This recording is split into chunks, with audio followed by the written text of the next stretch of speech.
Thank you to everybody for joining us today. Thank you to the speaker. So welcome to the AED, or as we call it, Mikeys in Construction webinar. We'd like to start off by thanking our sponsor, Sherrard Coos, for this webinar. We're going to hear from Angela Powell from Sherrard Coos later in the presentation. And so this webinar, it's not the first time we've touched on this topic, but it's designed to educate members, the residential construction industry, and all relevant stakeholders on AEDs, on Mikeys, on the legislation, on the rebate program. But also, we really want to celebrate all the individuals and organizations that made this happen. It was a long time coming, and there's a lot of work that was mostly done behind the scenes, but also in consultation to get this going. So at the top of the list is obviously the Premier and Minister Piccini. Ontario is the first jurisdiction in North America to make AEDs, Mikeys mandatory, and they're also the first jurisdiction in North America to ensure that employers are reimbursed for their costs. And so both of those, very impressive, land breaking. It's a very exciting time. I can't thank everybody, but I do want to thank two chiefs of staff. So the former chief of staff, Matthew Clancy, as well as the current chief of staff, Kyle Fritz. Both of those were very involved and very supportive. The whole MOL was supportive, and so I'm going to thank the CPO, Dr. Joel Moody, on behalf of really all the MOL staff that went into it, but also IHSA and the Section 21 Provincial Committee. There was a lot of support from that group as well. In addition, labor unions, the RESCON Health and Safety Committee, and I think construction really got behind this and kind of made it happen. Most importantly, though, I want to thank the Mikey Network and Heathwood Homes. And so I first learned about the Mikey Network and the importance of AEDs back in 2009 when I was an intern with RESCON. The Mikey Network, has been active for more than 20 years. And specifically, we really do need to thank Hugh Heron, Ivan Namoski, and Chuck Resnick and the entire Mikey Network and Heathwood Homes for their leadership in this area. These devices in this legislation will literally save lives. As it gets rolled out, we'll actually get the stats and the data and we'll be able to measure it, but there's no doubt this will save lives. And I think it's a great example. When construction comes together, when management, when labor, when government work together, good things happen in construction. And this is certainly what happened here. So today we're going to hear keynotes and opening comments from Minister Piccini, Minister Dunlop. We're going to hear from the CPO. We're going to get a legal update from Angela Powell. And then Kara Briley from the WSIB is going to talk to us about the reimbursements. Finally, I'd like to thank Yasmin and Meredith for doing all of the behind the scenes organizing and all the work that goes into it.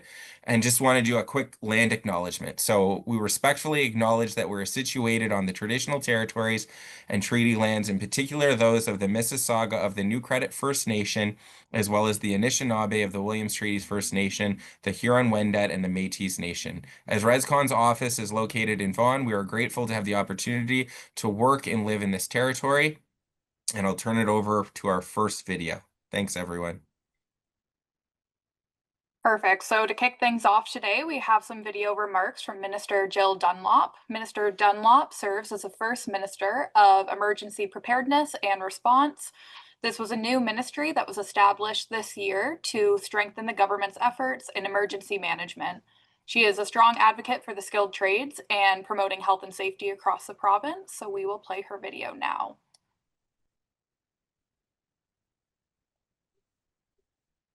Hello, I'm Jill Dunlop, Ontario's first ever Minister of Emergency Preparedness and Response. I'd like to start by thanking all of you for your commitment to safety and preparedness. We've all seen firsthand how important it is to be ready for anything that may come our way, no matter where we are in the province. That, of course, includes the workplace. You never know when an emergency may occur, which is why it's so important to have an emergency plan and kit that includes life-saving equipment like AEDs at the ready. Emergency preparedness is everyone's responsibility. That's why our government's proposed Working for Workers legislation includes regulatory amendments that would require Mikey AEDs on construction sites by January 1st of next year. Using an AED within 3 to 5 minutes of an incident can double or even triple survival rates. When every second counts, these measures improve the chances of workers surviving a cardiac event, support a culture of preparedness in our province, and help businesses manage costs. In the face of economic uncertainty, Our government will do whatever it takes to protect our province's greatest competitive advantage, our highly skilled, world-class workforce. I applaud everyone here today for being proactive about keeping workers safe. Thank you for being a big part of continuing to protect Ontario. I wish you all a productive webinar. Thank you very much, Minister Dunlop.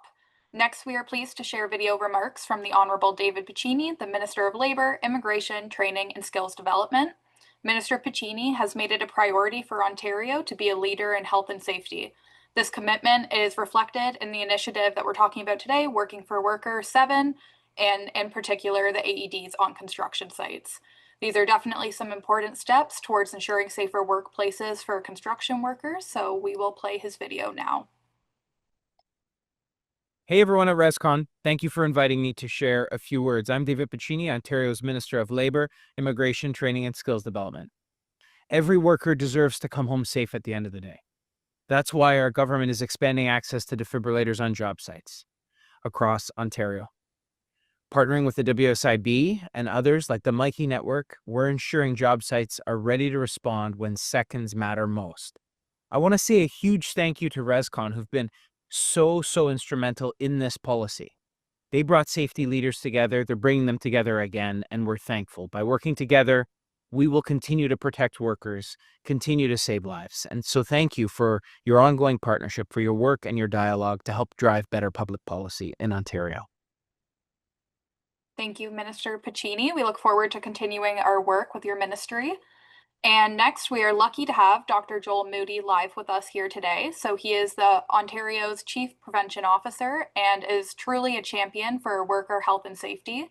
He is deeply committed to strengthening safety standards and supporting initiatives like this one that make construction sites safer and healthier for everyone in the industry. So I will pass it over to Dr. Moody now. Well, thank you so much. And to my colleagues at RESCON, thank you very much for having us be able to speak with you today.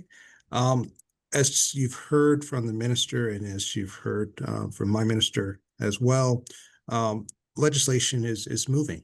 The Working for Worker 7 Act, just as of the 29th, has passed second reading and it's been ordered to the third reading. So we will continue to monitor its progress. But for the main thing that we're here to talk about today is, when we look at, construction work, all of its characteristics, the environment that it's worked in, sometimes emergency services are not immediately accessible. Having an automatic external defibrillator can save lives, and it does. We know about hard hats, we know about your harnesses, we know about your safety boots, but let's also know about an AED.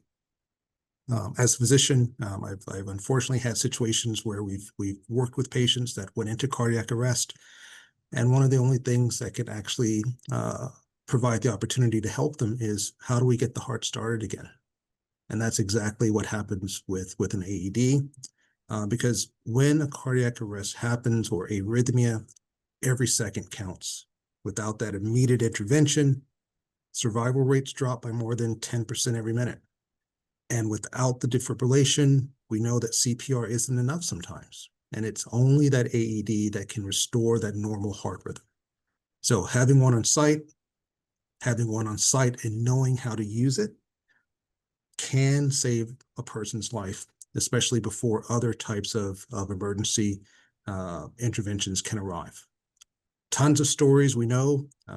I had the privilege just with RESCON when the minister made the announcement to hear the story of one of our construction workers who, once again, had a cardiac arrest incident at a work site. And it was just happenstance that, a paramedic service was passing by. So those are the stories that exist because we know that it does save lives. And that is exactly what this legislation is about. Designed to be simple. We'll probably hear about that a little bit later today, because that is what it means. A few seconds, some training can save lives. And as the leaders, we do have that responsibility, not just to, respond to incidents that may happen, but how are we also preventing fatalities? If your heart is not working, is not pumping that so important vital fluid that keeps us moving, keeps our organs oxygenated. And so preventing is also a part of what we do. It aligns with our commitment to worker safety. And we want to make sure that we send that very clear message that we value every life that's on our site. So thank you very much for allowing me to come, just say a few words. And I want to say happy to be part of the webinar the rest of the day. Thank you.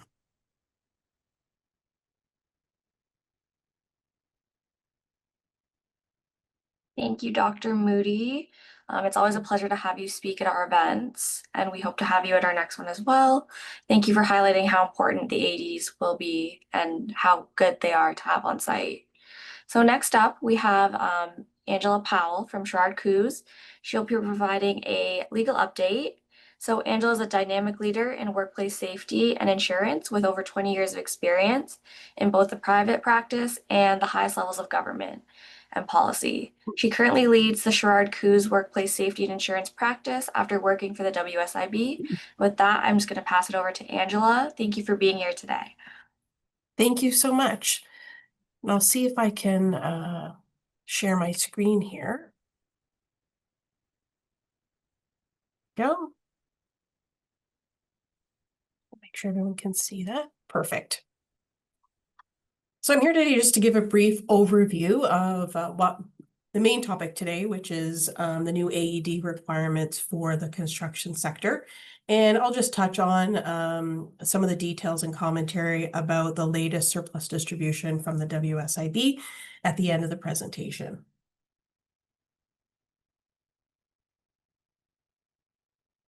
So make sure that's moving properly. So as you all know, the Working for Workers Act, the latest version, brought in some new requirements for construction workplaces that come into effect on January the 1st, 2026. And in particular, there's regulation applicable to construction workplaces that, as folks have mentioned, was developed with the input of construction stakeholders and the ministry, being that stakeholders really recommended that having an AED on construction work sites would be beneficial based on the high level of risk that because of the physicality of the work and so on, but also provided feedback to the ministry that small businesses in particular would benefit from some help with bearing the costs of those AED devices. And so when we're talking about AEDs, oh, there goes my light, sorry. There we go. When we're talking about AEDs, we're referring to automated external defibrillators. And I think most of us, have seen these when we're out and about or on TV shows in movies, and so have a conceptually understand what they're meant for and how they work. They're used to treat sudden cardiac arrest, outside of a healthcare setting. And I know that some people do have a fear as to, knowing how to use these devices properly. So I'll get in a little bit into training later, but rest assured that the device itself is actually programmed to automatically detect abnormal or irregular heart rhythms. And so there technically isn't medical training that is required to use one of these devices. They're really meant for a member of the public to be able to assist an individual who's suffering, a catastrophic heart event before medical personnel arrive. So what is an AED? So there is a proposed definition of what an AED is in the Working for Workers 7 bill. And so the definition is obviously set out here on this slide. I think in particular, the key part is the second bullet there, which I just alluded to, which is it's important to have a defibrillator that is capable of determining without intervention by an operator, so a person utilizing the device, whether a defibrillation should be performed. And so the requirements in the legislation and the regulation actually stipulate what the devices to be used on construction sites must be capable of doing. And this is one of the capabilities required of the particular device.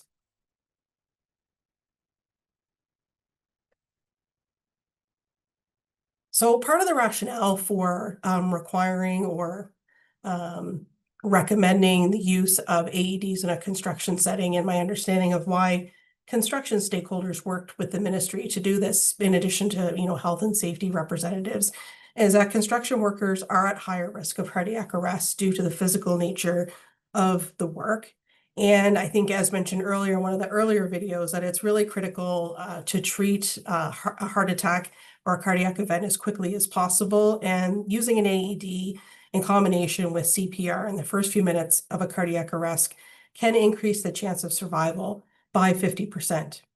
And according to the ministry data, so the data that the Ministry of Labor tracks itself, it shows that more than 15% of inspection reports associated with the words cardiac or heart attack have been in the construction sector. In addition to that, the Heart and Stroke Foundation notes that 60,000 cardiac arrests occur outside of a hospital every year in Canada, and the survival rate of those incidents is typically 1 out of 10.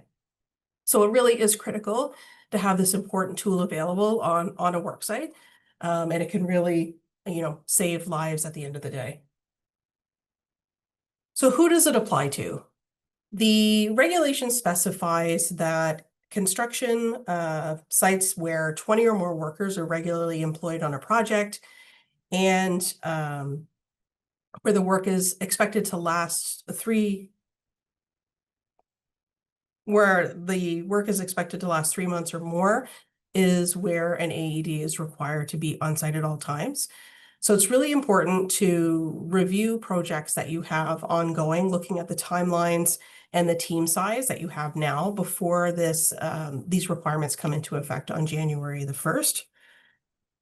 Projects that begin before January 1st, 2026, it's important to note, if they meet these requirements, that is, if the project is going to be longer than 3 months and it's going to cross over the year. So say it starts in December and it crosses over into January 1st, 2026 and continues, that project is going to be covered by these requirements. So really important to take a look at the projects you're going to have ongoing as we get to the end of the year, and looking at whether they're going to be 3 months or longer, and whether they're going to be 20 or more workers on the work site. So I'm not going to go through the definition of constructor because I know you're all familiar with that. But this is included just because these are the definitions that the ministry has used in the legislation to indicate to whom the changes apply. So looking at AEDs and where you get them, I know that there has been talk about teaming up with the Mikey project, but Health Canada and the Government of Canada website also provides a tool where you can use a search function for medical devices that meet requirements as set out by the ministry. And it's important to note as well that in addition to the defibrillator, there are other items that have to be stored with the defibrillator that are set out in the regulation, and some of those are listed here.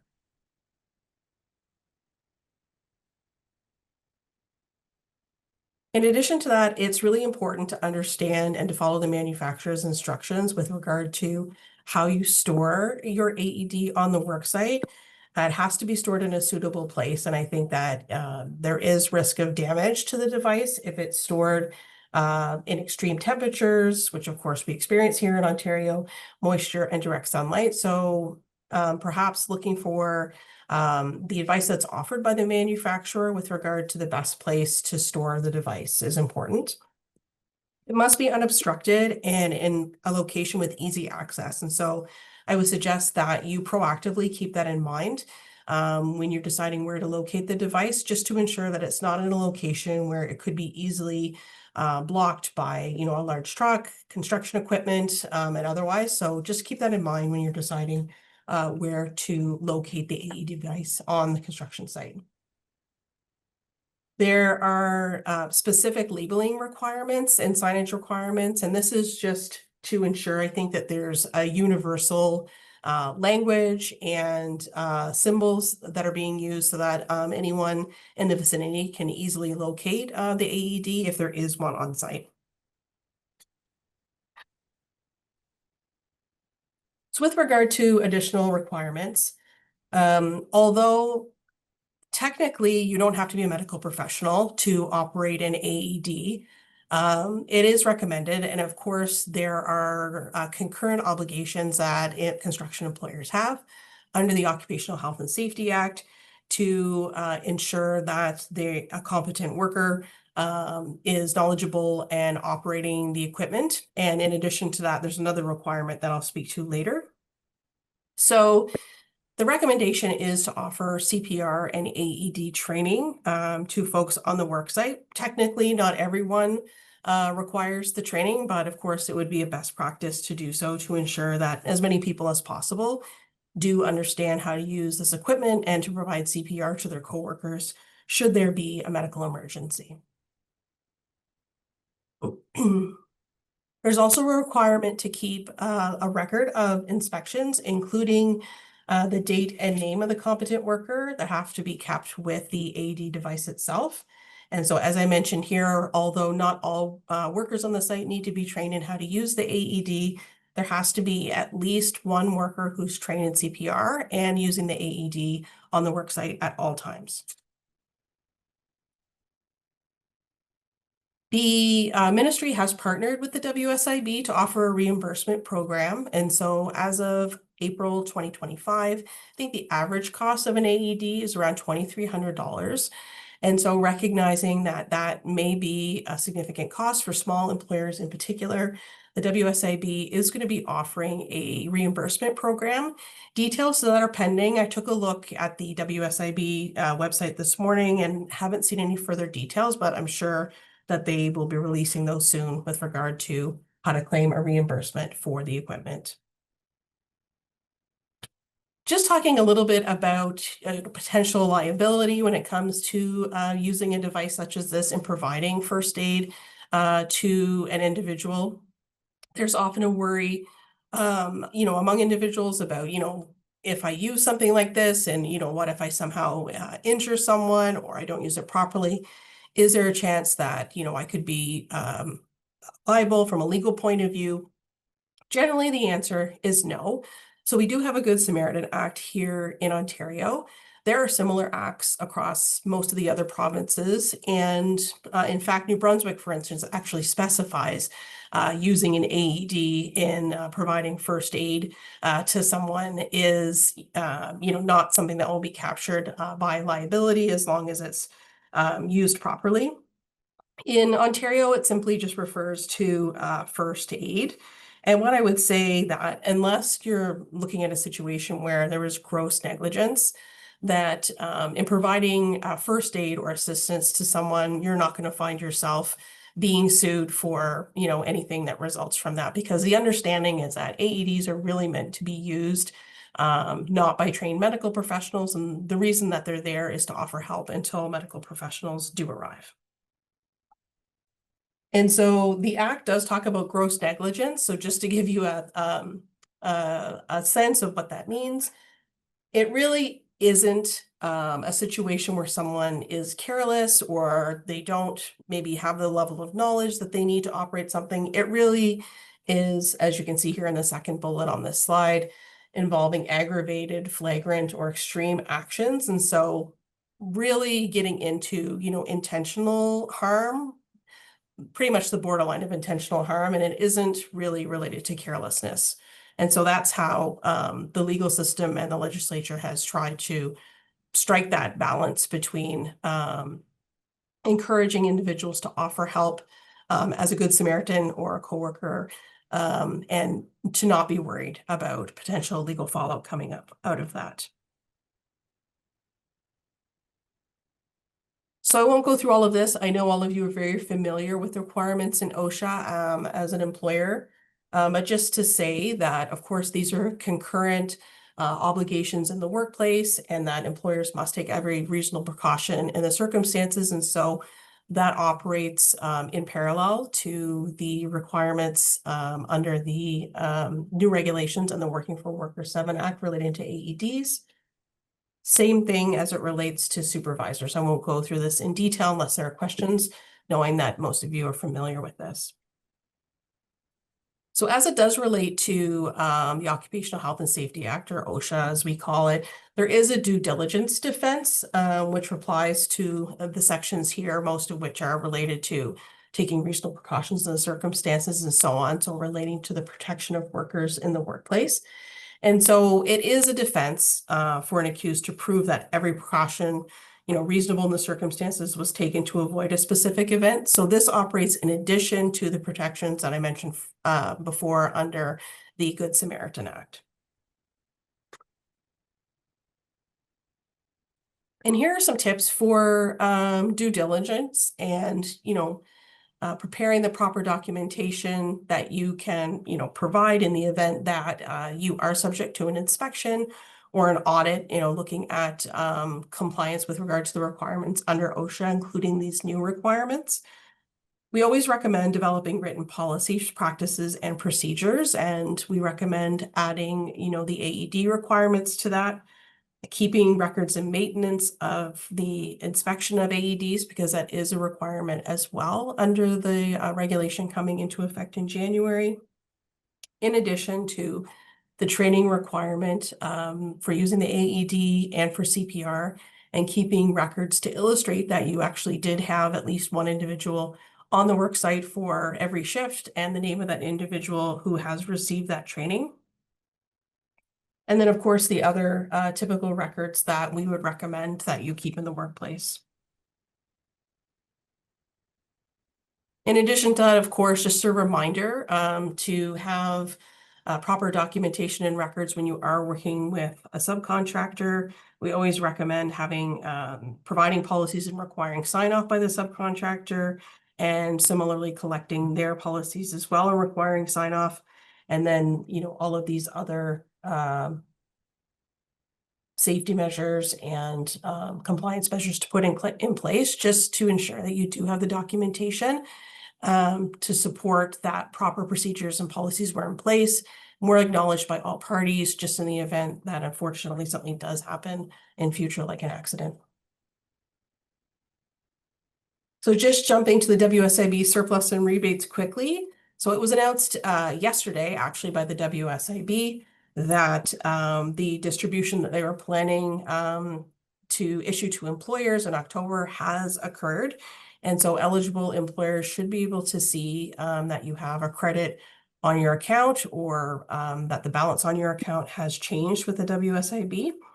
Just to provide some information, so obviously all eligible Schedule 1 businesses should be receiving a share of the surplus distribution if you meet the eligibility requirements. There's no cap on the maximum dollar amount that each employer can receive.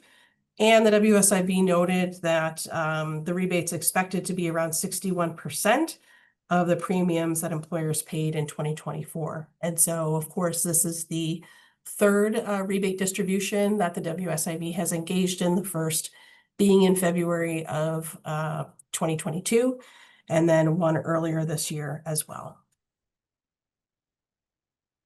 So just looking at some of the eligibility requirements in case you're looking for more information. So employers who had an active account and premium payment obligations as of May 2025 are eligible to participate in the surplus distribution and must have had premium obligations in 2024. And then, of course, there are some eligibility requirements related to not having been convicted of either a WSIB or OSHA offense in the last couple of years, or a traumatic workplace fatality. The WSIB also ensures that they capture affiliated businesses when looking at eligibility requirements. And so they do look at affiliation through common ownership, and an employer may find themselves ineligible to receive a surplus rebate distribution if they're affiliated with a business that doesn't meet the eligibility requirements. So as I mentioned, it says here October 31st, but it's actually already occurred. I'm assuming over the course of the weekend, the distribution went out. And should you be looking to receive a check rather than a credit on your account, you can ask the WSIB to issue one to you. Although there is a 6-month deadline to contact the WSIB if you believe there's been a mistake or an error, the surplus distribution rebate is not appealable in the sense that it's not considered an official decision by the WSIB. So if you're unhappy with what you've received, I would still encourage you to call them to make sure that there hasn't been an error, but it isn't actually an appealable decision in the sense of other WSIB decisions. And so that's it for me today. Thank you so much.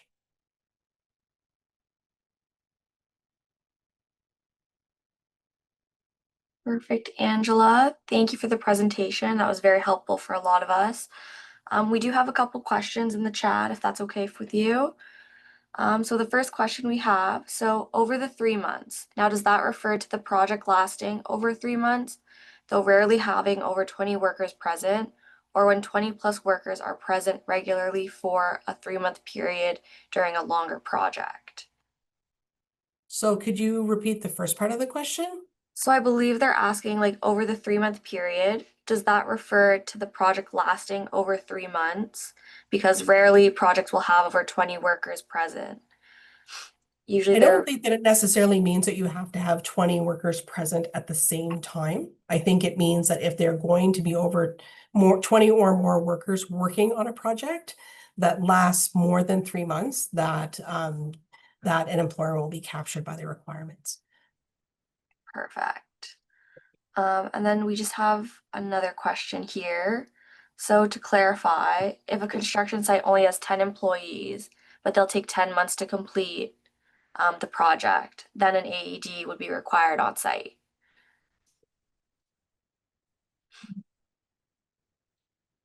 Let me look at the requirements here. Yeah, no worries. I think that my understanding is that it's both. So if you have 10 workers, but the project is longer than 3 months, that you're not captured by the requirement. And I'm sure there'll be more information coming out on this as well. There will. I'm sure that the ministry will have FAQs or facts that they put out when it comes into effect on January the 1st. That's typically what they do. They may even have scenarios to offer just to provide some examples of when it wouldn't apply. Perfect. So we do have a few more questions. Got a little bit of time, if that's okay. So our next question.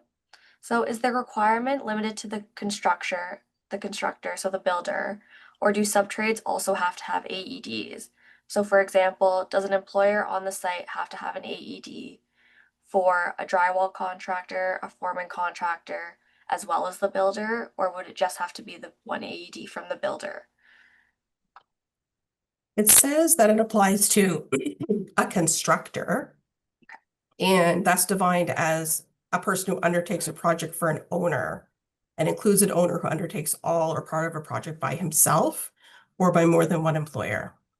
So, we give the example of a general contractor. So to me, that doesn't necessarily suggest that every single company working on a site does, but you need to look at whether you meet the definition of constructor as set out in the Act. And then so we've got another question here. So it says, will I get a check from the WSIB or a credit? The WSIB offers everyone a credit on their account automatically, but if you would like to receive that in the form of a check, you can reach out to them and they will issue one to you. Perfect. And then we've got another question here. So I think we've got 2 more. So what if I've already bought an AED? Is this just going to forward, or how far back can I go? With regard to the reimbursement? Yeah. That's a good question. The WSIB hasn't really set out what the parameters are going to be for whether they're going to retroactively reimburse employers. And so I would suggest just keeping a lookout on the WSIB website for that. So I'm not really sure. I don't know if they've decided. Okay. So we'll just keep an FAQ out for that. So we just have the one more question here. So how many people on site should receive AED training? Well, I mean, best practice would suggest that as many people as possible should receive AED training. But technically, you're required to have one person on site at all times who has the training. From a practical standpoint, that would suggest to me that you would need to train more than one person, because I'm assuming that there may be occasions where that individual is not on the site.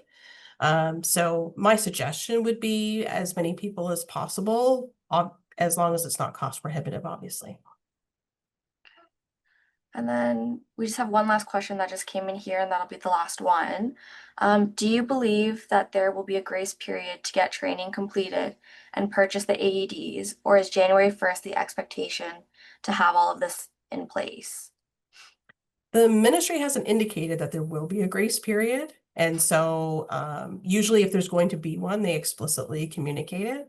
So I would assume that the requirement will be in place as of January 1st. That would be the assumption that I would have. And I would sort of put into place whatever you need to make sure that you're going to be compliant with that. Perfect. Well, thank you so much, Angela. And if anyone has any other questions, would we be able to have your contact information, if anything? Absolutely. Please reach out to me if you have any other questions. Perfect. Thank you so much for Thank being here. you. We really Thank you. appreciate it. So next up, we do have Ivan Monsky and Chuck Resnick from the Mikey Network. So we're really happy to have you guys back. It's always a pleasure. So Eva and Chuck are going to provide a demonstration video on how to use a Mikey, and then they're going to speak to some on-site tips that have worked really well for them in the Mikey Network. So welcome, Chuck and Eva. It's great to have you back, and I'm sure we're in for a great presentation today. Thank you, Yasmin, and good afternoon, everybody. Thank you for including my colleagues and myself on this webinar from the Mikey Network. Before I get started, working with Andrew and his team from RESCON has been a delight. Your support for our Mikey On-Site initiative has been outstanding. We at the Mikey Network value your partnership immensely and cannot thank you enough. My name is Chuck Resnick. I'm the president of the Mikey Network. Joining me is Ivan Amovsky, who is co-chair of the Mikey Network, along with Hugh Heron. Mikey was established in 2002 after the death of Mike Salem, who was a partner at Heathwood. In the 2 decades we've been operating, we have set up many programs that have changed lives. We've placed over 3,000 Mikeys right across Canada. We've saved 54 lives, which is an incredible statistic, and have over 500 Mikeys kids' families with life-saving units. For those children that have congenital heart disease and require to have an AED or a Mikey as a best friend, it goes with them everywhere they go. Today, we're excited to further expand on the initiatives that we've worked on with RESCON to bring Mikeys on site to fruition. Even though the details have not been confirmed, the wheels are moving fast. Construction sites will now be cardiac safe, and we're very proud to be part of this amazing chapter. Eva and I will be speaking about the relationship between Harrity Heathwood and the Mikey Network, the fact that Mikey to date, as I said earlier, has saved 54 lives, as well share several key tips on implementation of AEDs on construction sites. With that, I'll turn it over to Eva. Hi, everyone. I'm going to do kind of a practical part of this presentation because we've talked about, the legalities of what's going to happen and how scary it can be. But my job here is to actually show you how simple it is and how none of you even realize that you have the power to save someone's life. So my practical lesson today, sorry, I'm not used to sitting down. Usually I'm standing up doing this presentation, so I apologize for moving, but it's very exciting. I usually start asking the question if anybody knows the difference between a heart attack and a cardiac arrest, because they are very different things, and they actually determine whether the unit can be used on you or not. My perfect example, since we're all kind of in the construction world, is giving you the example of a house. A heart attack is like the plumbing in your body, which means blood can be moving and can be slowly distributing, but it's still moving. The cardiac arrest, that would be a heart attack. So anything that's plumbing, so any kind of blood circulation, is really a heart attack issue. A machine like a Mikey can't help that. The machine is really built to reset your electricity. So if you look at a house, all the wiring that's there, if something's not working, that is a cardiac arrest. Now, what happens in your body during that time? When you're having a cardiac arrest, instead of your heart pumping, your heart literally starts to shake in your body and it quivers. And the shock from this machine, from a Mikey, resets this pulse, resets this muscle to go back into this pumping motion and get that blood circulating again, getting your body all the oxygen and all the blood flow that it requires. Now, it sounds pretty simple. And the great part is we live in a city where you have, Toronto EMS everywhere, and you call 911 and you hope for the best. But when you look at the percentages of what happens when you call EMS, it takes on average 10 minutes for an ambulance to arrive in an emergency. That doesn't sound like a long time, but when you realize that for every minute your body isn't pumping blood, you lose 10% of your brain function.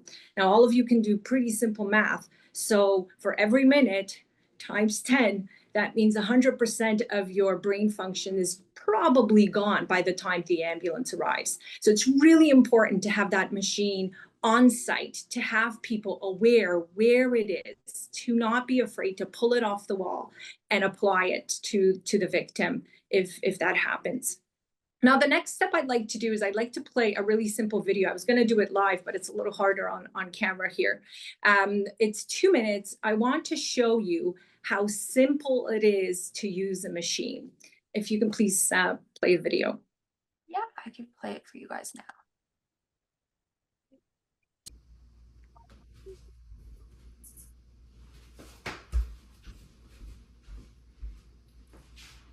Hi. Today, you will learn how to use a Mikey defibrillator. If you find somebody in distress, the first thing you should attempt to do is wake them. Hello, hello, are you okay? If they're not responding, chances are they could be having a cardiac arrest. Your first job is to have someone call 911.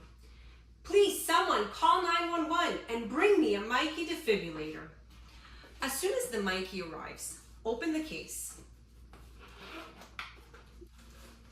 and follow the steps. It says pull. Begin by removing all clothing from the patient's chest. Cut clothing if needed. The kit also includes scissors to help you remove the clothing. When patient's chest is bare, remove protective cover and take out white adhesive pads. Follow the directions of where to place each pad. Place pad exactly as shown in the picture. Press firmly to patient's bare skin.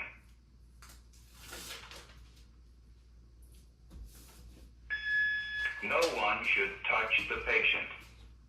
Analyzing. No one should touch the patient. Shock advised. Stay clear of patient. Press the flashing orange button now. No one should touch the patient. Deliver shock now. Shock delivered. Be sure emergency medical services have been called. It is safe to touch the patient. And hopefully with this short video, you now have the confidence to help someone when there's an emergency. Thanks for joining us.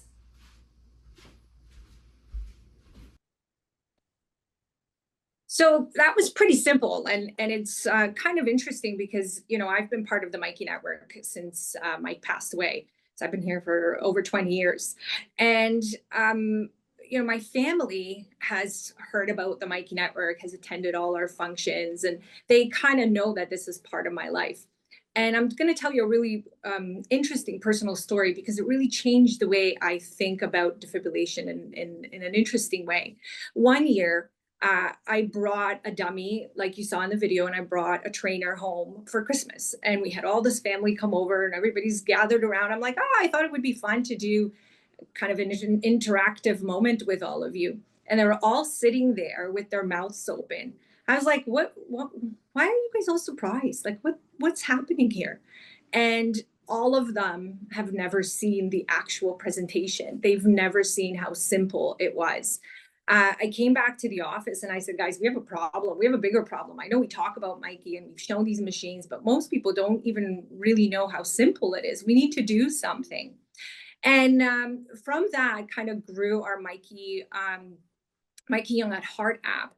And we started off really focusing on schools, because at that point we were really placing a lot of Mikey units in the Peel region and here in TDSP. And we have this app that's completely free. Kids went on there, earned volunteer hours towards their high school graduation, and they learned basic CPR and AED skills.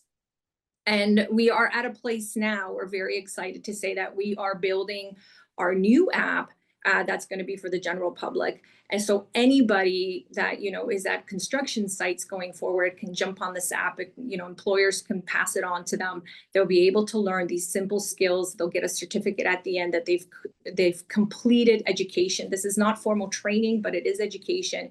And it can change the responsiveness of the people who are near these machines. And that is really what we're after. We're after education. We're after removing the fear of helping someone with such a simple device as the Mikey defibrillator.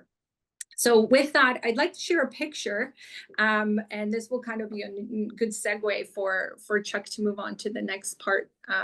Sorry, I'm here. I'm just going to share a photo here. And I think I can show that. Then does that work? Sorry. There we go. There it is. So Chuck, over to you. I'll stop sharing as soon as you start talking about your first point here.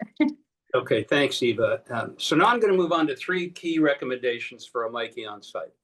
Signage, which, thank you, Eva, it was a great segue. Hang it on the outside of the building where the Mikey is located, big and bold. Here it is in the construction office. Accessibility. Don't place it in someone's office in the construction office where in an emergency somebody has to go and rummage through and find it. Place it where there's plenty of traffic in the office, in an open area where the cabinet can be affixed to the wall in plain sight. Put it where you effectively have to trip over it to find it. And frankly, we do not recommend it be placed outdoors because under extreme colds, it will not function. And there's a built-in alarm that will tell you that it's inactive. Training and education for your staff, that came up earlier in the conversation. Our website walks you through how to use a Mikey, as Eva referred to. Yes, there should be people who take ownership. Someone there all the time, people get ill, people go on vacation. But I think you owe it to your staff, to the degree to which you're able, to get everybody involved from the standpoint of understanding the benefits of having it there, how to use it, and effectively you have to market it to your people so that they know what this is all about. The more you communicate, the better off everybody's going to be. So you'll need to be trained on CPR and how to use an AED. You can go to our website. If you go to theMikeynetwork.com under education, there's a video that's running currently. And at the top of our homepage, if you would prefer to order a Mikey prior to implementation, please visit the website. Again, that's MikeyNetwork.com. At the top of our homepage, click on Mikey Programs. Click on the first option in the drop-down menu, Mikey on Site. Scroll down to the bottom of the page. Click on this very large and long red button that reads, click here for more information on how to get a Mikey for your construction site. You'll see a web form that you can fill out, and it will be automatically sent along to us. The bottom line is, Mikey is here to help. Yasmin, thank you very much for this opportunity. Thank you, Chuck and Eva. I think we've got a couple questions, if that's okay with you guys in the audience. So we have a first question here. And I know you guys have dealt with Mikeys for a long time now, so I feel like you guys are the best ones for people to turn to in this case. So would you say theft is an issue? We want to be able to make them accessible, but we don't want them to get stolen. Who wants to take that? I'll answer that. 20 years ago when we started this, we had, I think, one incident where it was stolen, but it was actually returned. They really aren't used for anything else. So we have not experienced theft as being an issue as far as we're concerned or aware of, actually. And of course, the obvious issue is if you lock the case, you don't want that situation if someone has to go searching for a key in the event of sudden cardiac arrest. Okay, we've got another question here. So in your experience, do workers tamper with the units if they are not locked away? No, that we've never come across a situation like that. You've got the wall cabinet, there's a door in the wall cabinet, and within the wall cabinet, the AED or the Mikey is in the same zippered case that Eva showed in her demonstration. So if you put it in a very visible place for a lot of reasons, it likely won't get stolen. People won't have the opportunity to tamper with it. And like I said in my comments, you virtually got to put it in a place where I quote unquote could trip over it. It's that easy to find in a communal area. Yeah, you do want it to be in the open, but not too out in the open. So I guess a more tailored question for Heathwood. So where does Heathwood keep them on site and who has access to them? So we have them everywhere. We have them in our sales offices as well as our construction trailers. They are in our construction trailers and they are accessible as long as the office is open. The cabinet is right when you enter. There usually is a staff member in our construction trailers, so anybody could really come in and grab it.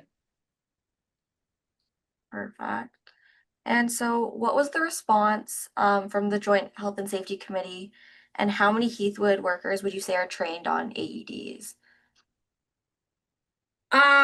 Trained, I know we follow all the health and safety requirements. As far as numbers, I'm really not the person to answer that because I do not have a full list of all of our staff, but I understand that, we are very diligent on health and safety. That's one of the things that we are extremely cautious with in our company. We also train lots of people in our office here. And on top of that, I go around all the time and educate anybody who wants to learn about it. I bring the trainer with me everywhere. So if you'd like me to come to your office, I'm happy to do that. My presentation's much better live. I'm sure it is. I feel like it's very lively. So with the weather getting colder, so is there an issue with winter construction? And how do you ensure, I know you said not to leave them outside, but how do you ensure that they don't freeze or get damaged? Our trailers are heated, so in the winter we don't have an issue, and we do have air in our trailers. So again, in the summer it's not an issue. We don't recommend leaving them in your vehicles because they do, like Chuck mentioned, have kind of a warning signal when it's too cold or when it's too hot. So they should be in a fairly temperature controlled space. There are companies that sell heated and refrigerated containers that you can place outside. They are fairly expensive, so I don't think this crowd would be going for something like this. So really a construction trailer that has climate control inside their units is most appropriate. Yeah, as I said earlier, in the wintertime in particular, when it gets really cold, they won't function. They'll beep, they'll warn you that they're not going to function. So we never recommend you place them outdoors. It just doesn't make sense. Put them in a climate controlled office. Perfect. So when do you put them on site servicing, or once you get the trailer? So from what you guys said, it feels like probably after you get a trailer. Yep, but even if we haven't started construction, usually we have a sales office fairly close by. So we usually have a Mikey on site as soon as we open for sales. Perfect. And the last question we have here. So will the Mikey network help us get a unit in our office or manufacturing setting? Yeah, for sure. So the Mikey network, we do a variety of things. We are a charity, so we raise lots of money and we place these units in public places. We've donated them to schools, like I've mentioned, Toronto Police, lots of ice rinks, you name it, we probably have done it. But we also have a portion of our group that looks after anybody who would like to place a unit, we'll take a pledge to the charity, and we'll be able to help you order the unit, get the right signage, give you a recommendation of where it should be located. So we definitely have that in place. You can reach out to us specifically for our Mikey on Site program. We do have a form that we've just created. It's online. We're happy for you to fill it out. That's kind of at the starting point, and we can talk through the next steps with you. Okay, perfect. And I'm sure if it's okay with you guys, we can share that in our post-event summary that we'll send out as well. Yeah, be great. And then we just actually had just 2 more questions come in here. So what are things that you consider when purchasing an AED? So like brand, model, what would you recommend? We currently work with Philips. We like that unit. We find it's the most friendly to use. Price-wise, it's at the right, dollar. That would be our recommendation. We have a very good relationship with Philips. We order quite a few units, so that kind of where we would head. But there are lots of other products out there that you can look at, and they're probably just as good as the Philips units that we recommend.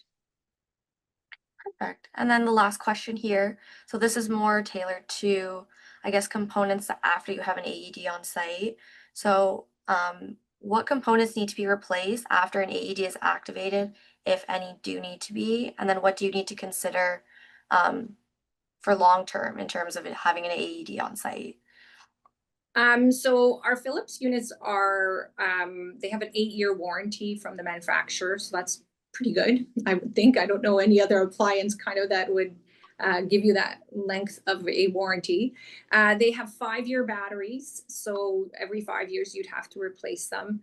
And the pads that come with them, those are the pads that go onto the chest of the victim. Those should be replaced every 2 years as well. We have all that information at any point. If you purchase a Philips unit, we can help you order those parts as well. Perfect. Well, that is all the questions, I believe. And thank you again, Chuck and Eva, for coming on and doing this presentation. It was extremely helpful for us as well as our members. And hopefully we get to work with you a little bit more on this in the coming future. So thank you very much. Thank you. Thank you. We really appreciate that this is happening. This has been a very long project for us. Many of us have talked for years to make this happen, and it just warms my heart that we are finally here. We're very excited to be part of this, and thank you for bringing this forward to the rest of the members. We do look forward to working with you. Definitely. Thank you, guys. So I'll pass it off to Meredith.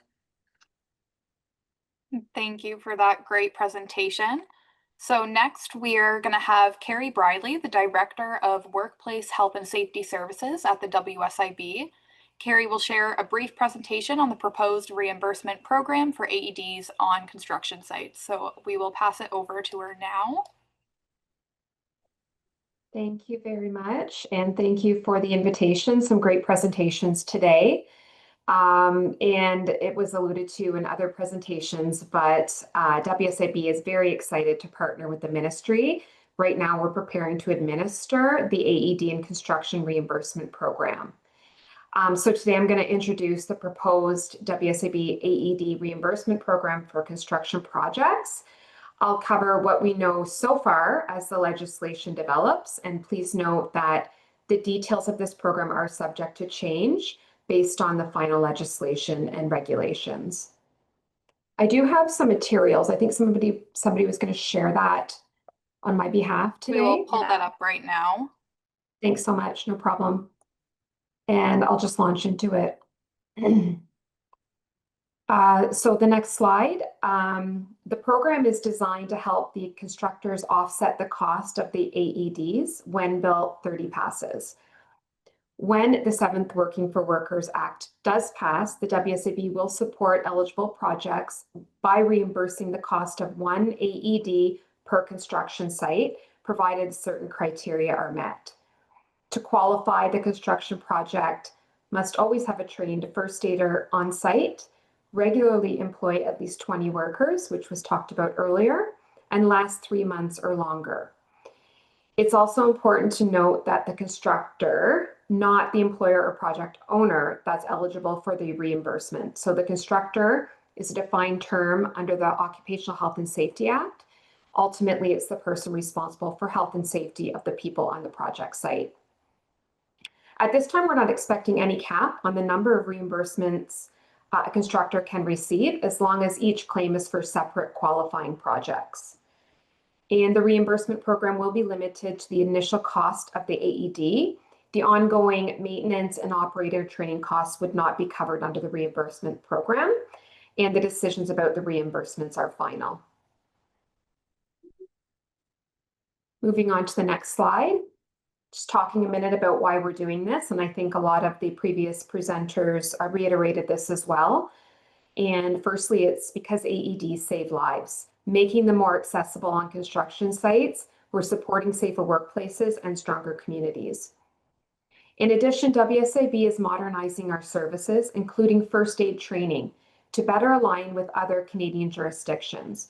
And this is a natural fit into the larger project. So the goal of our first aid modernization is to improve training quality in line with the current standards and best practices, and also increase the access to training across the province by opening up our certified provider network for new applications. And that project's ongoing right now, and we'll be launching the new program in the spring of 2026. The AED program will provide financial relief during very challenging economic times. And we expect to see an increased survival rate from cardiac events. We're taking a future-focused approach to workplace safety. So what happens now? Our last slide. We're closely monitoring the progress of Bill 30 and preparing our program for a potential launch on Jan 1, 2026. We're waiting for more details and working through the nuances of the program with the government, including the exact reimbursement amounts a constructor will be able to claim and the timing. And I know there's lots of questions right now around buying AEDs in advance of the regulations coming into effect. I know that's a question we even heard earlier today. We don't have any further details right now. However, these are all things that we are working through, and we expect to have answers when the program launches. And as far as our communication on the program, you can check out our website regularly. We'll be posting any updates and FAQs on our website. We're committed to sharing the details of the program as soon as they are known. Thank you very much for having me, and I look forward to be able to bring further details as soon as we can. Perfect. Thank you very much, Carrie. We do have some questions that just came in. I know you don't know all the details, but we'll try our best and hopefully we can answer most of them. So the first question is, will the WSIB reimburse head office AEDs? My understanding is the AED reimbursement will be based on the construction projects. And yes, you're right, we don't have all of the complete details right now, but any of the questions that are asked today that I can't 100% answer, we'll take with us and make sure that they're addressed in an FAQ once we're prepared. Perfect.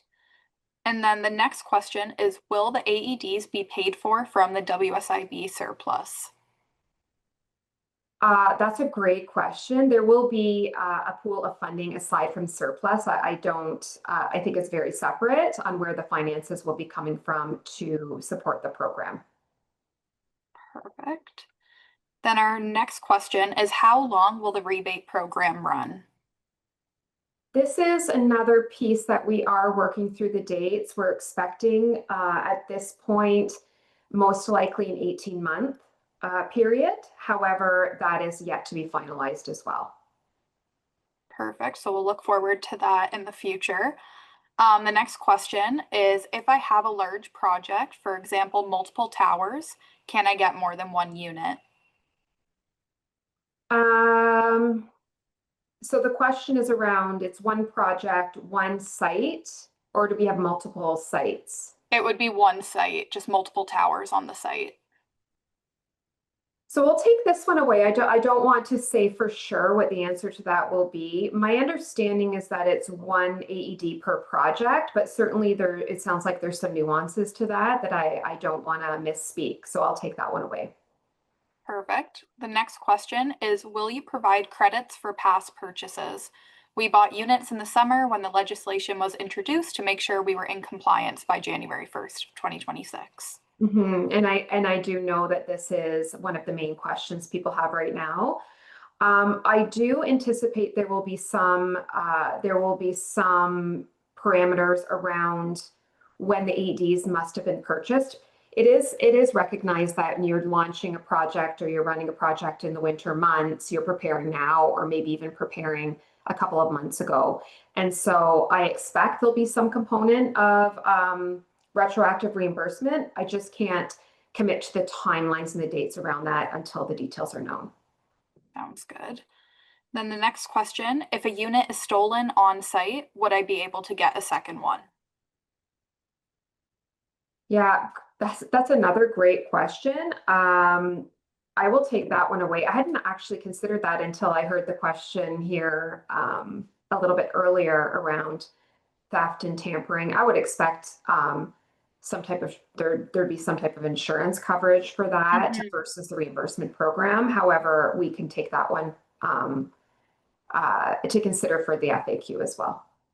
For sure. And then our last question is there a recommendation between getting an AED that is fully automatic versus a semi-automatic defibrillator? I don't think that we have a recommendation as far as what type of defibrillator you are purchasing. I think the previous presenters sound like they might have a little bit more expertise in this area, but certainly the WSIB is not mandating one type over the next, as long as it meets the criteria in the legislation and regulations. And remember that AED is automated external defibrillator. I've never heard of a semi-automated. I guess, Chuck, while we have you here, is there any chance you want to take a stab at that last question? The question about semi-automatic? Yeah, if there's a recommendation on having a fully automatic or a semi-automatic. Well, AED is an automatic. Eva's still on the call. I've never heard of a semi-automatic. That doesn't mean they don't exist. Intuitively, I would think that you need an automatic external defibrillator. Yeah, I think I've never heard that term either. Having said that, there are different units that have different type of direction, and sometimes they have better direction than others. So from that perspective, maybe some are called more automatic, but I don't know. The AED won't shock a beating heart, so I would be safe. My recommendation would be safe. Yeah, and our selection of the AED, I would like to say the reason we promote this AED is we worked very close with Toronto EMS to kind of figure out what they recommend as the best unit on the market for people who may not be trained or have no idea of what to do. We found that this was their recommendation, so we kind of went with what the medical experts suggested. Okay, Yeah, we like to say, as inappropriate as it sounds, they're idiot proof. You saw that during Eva's demonstration. I was going to say, I've watched the demonstration live, so I have faith that I would be able to do it as well. No question. Okay, we will go back to some questions for Carrie, but thank you for still being on the call. Always great to pull you guys back up. So we did just have another question come in for you, Carrie. So if a project with expected short duration is delayed and exceeds 3 months, will that be considered to require an AED? So the project is delayed, but still will span 3 months. I think the requirement is a minimum of 3 months. Maybe I'm not understanding the question.